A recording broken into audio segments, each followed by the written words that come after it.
Okay, so as promised, I'm doing a second video. This one, Quantumverse, the second book I wrote as part of the Expressions series, Negative Linear being the first, Quantumverse being the second, and Starman, soon to be released Starman, literally in the next month or so, which is the third book of the Expressions series. I hope you enjoy that when it comes out. Very exciting to finally get it published. Kind of held it back with the whole COVID thing going on because, like, you know, there are more important things to be focusing on for people. I don't think people would have been that interested in, oh, Jonny's got another book out. But yeah, 18 months on. So yeah, I wrote this a while back now. Yeah, it's got to be over 18 months ago. Wow, gosh, time flies when it's strange, doesn't it? So, Quantumverse. Okay, I'm just going to read a chapter from this book. My very good friend Jack Van Pelt, a guy that we used to work with, really good friend of ours. How you doing, Jack? All right. Is narrating Quantumverse, and it sounds brilliant what he's doing. So if you go onto my collections and look for Quantumverse, look for the black and white thumbnails. There's 18 sections that Jack has done, narrated, and it sounds great. He's got such a great voice for narration, and he's going to be finishing that off pretty soon, so you'll be able to listen to the whole of Quantumverse from the YouTube channel. Okay, I'm just going to have a little peruse of chapter 16, Quantumverse, the blazing of global oblivion. Descending through the bleakest night, the night in which the boundaries between heaven and earth were lost. It seemed as though in heaven a ship the shape thereof, a dragon-winged vessel from stem to stern, bright with a shining people upon the decks, and saved, and gone as soon as seen. Dropping to the cove beneath, a sacred cove, a cave therein, the captain sat and watched the ocean and wave after wave the great sea fall. Each wave proving mightier than the last, till last a ninth one, gathering half the deep and full of voices, slowly rose and plunged roaring. And all the wave was in a flame, and down the wave, and in the flame was born a man of great faith and great courage dawning, the likes of which the world would not repeat, the likes of which the world had not yet seen.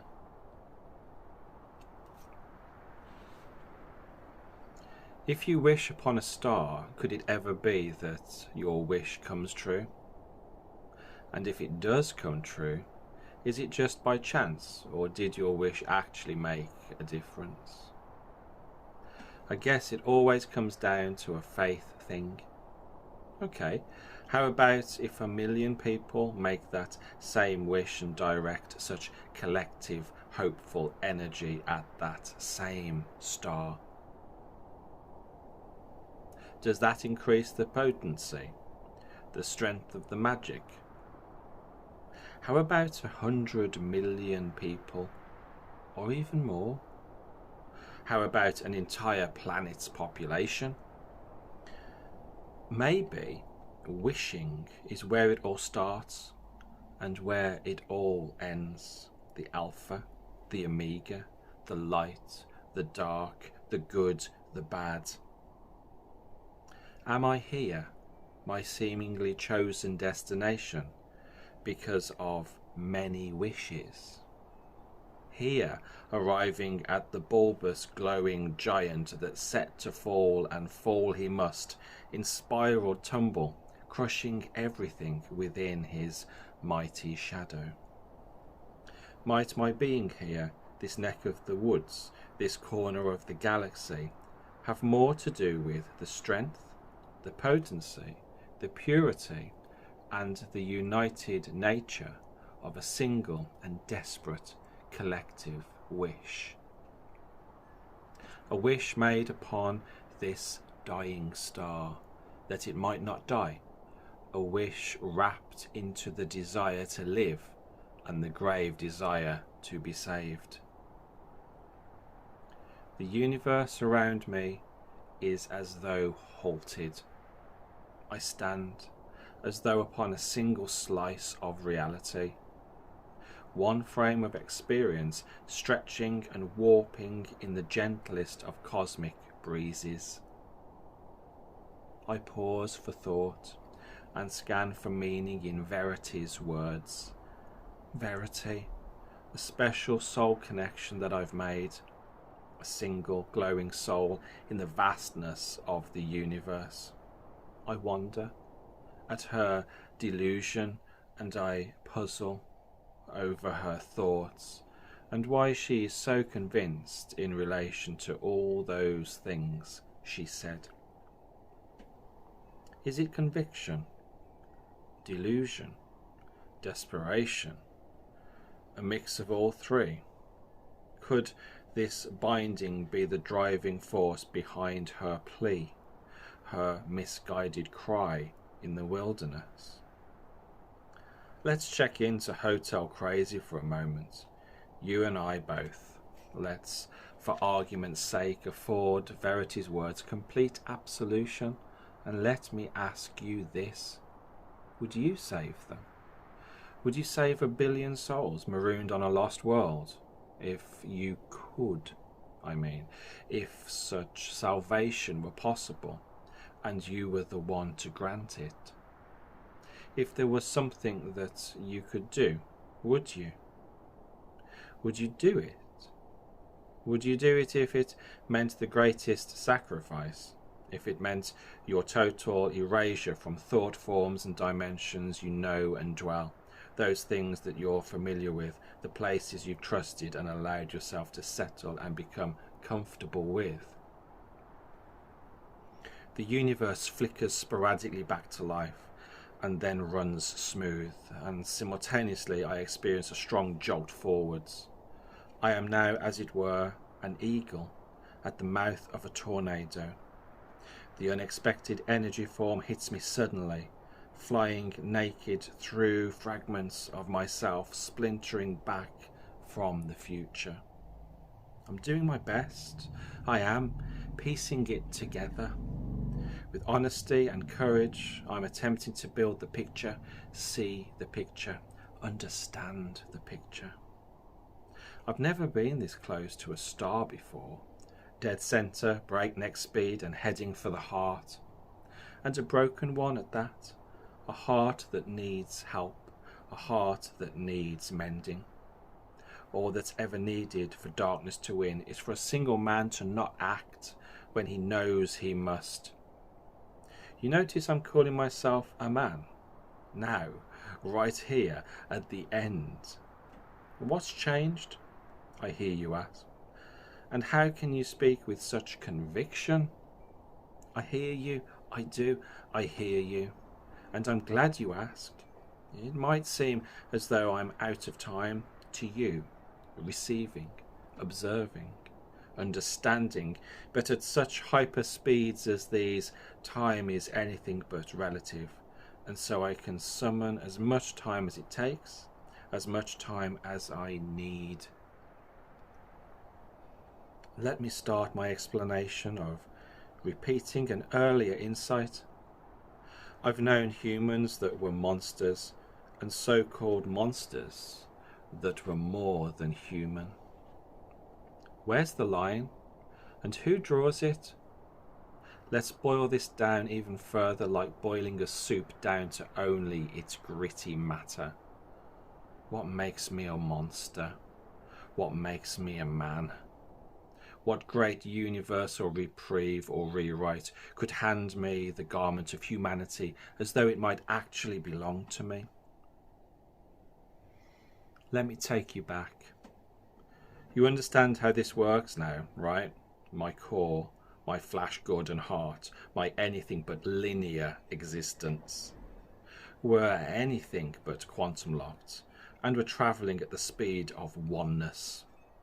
This kind of travelling and this kind of speed brings the ethereal into the matter stream and thoughts into the material plane, resurrecting the past through the veil of our memories.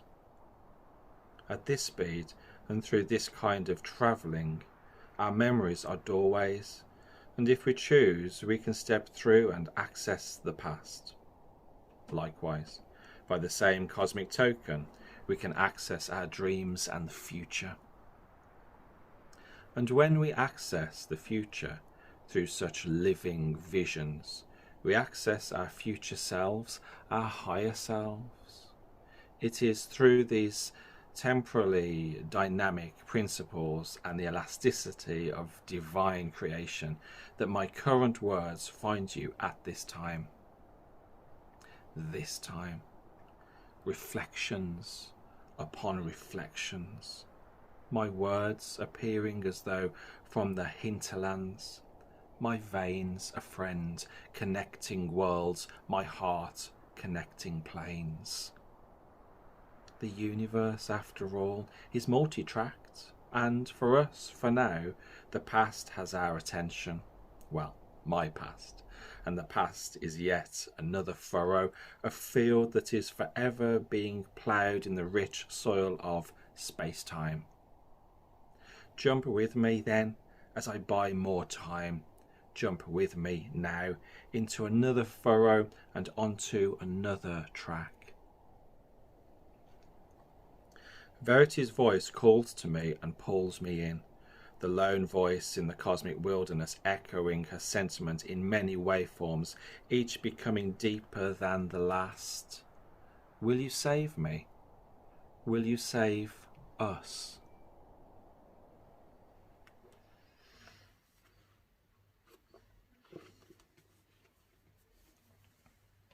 I realise that if you haven't read any of this series, that might have sounded all very random, but I hope it gives you a flavour of my writing, what I write about, and how it's simply not just a story.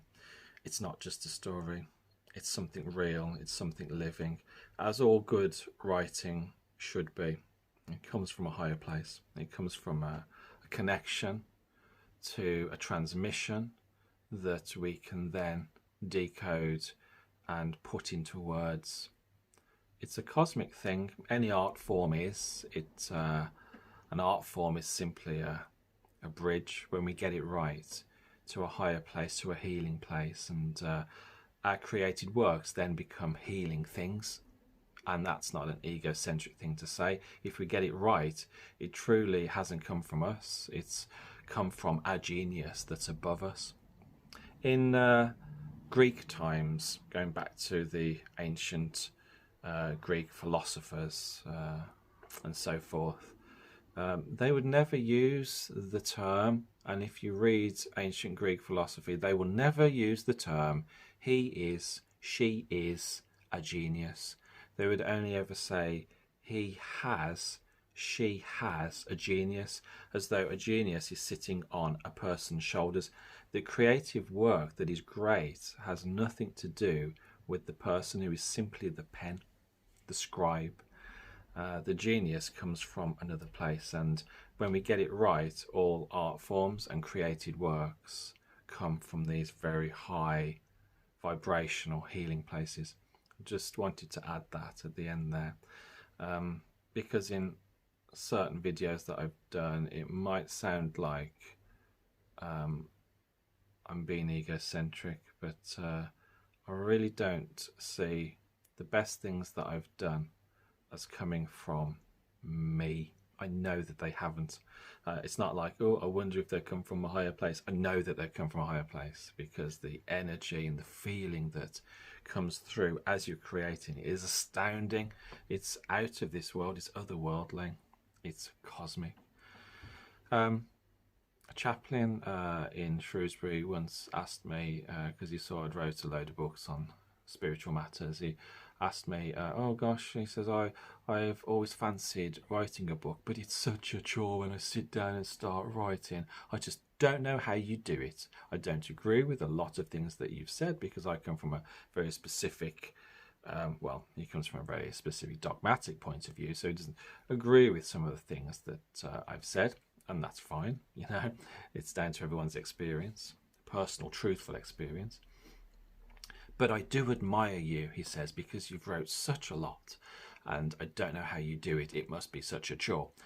I said to him, it's not a chore at all. In fact, I can't imagine not having this element, this dimension in my life. I wouldn't want to live without this dimension in my life. And when I create, when I write, the energy is flowing through my blood, and it's invigorating.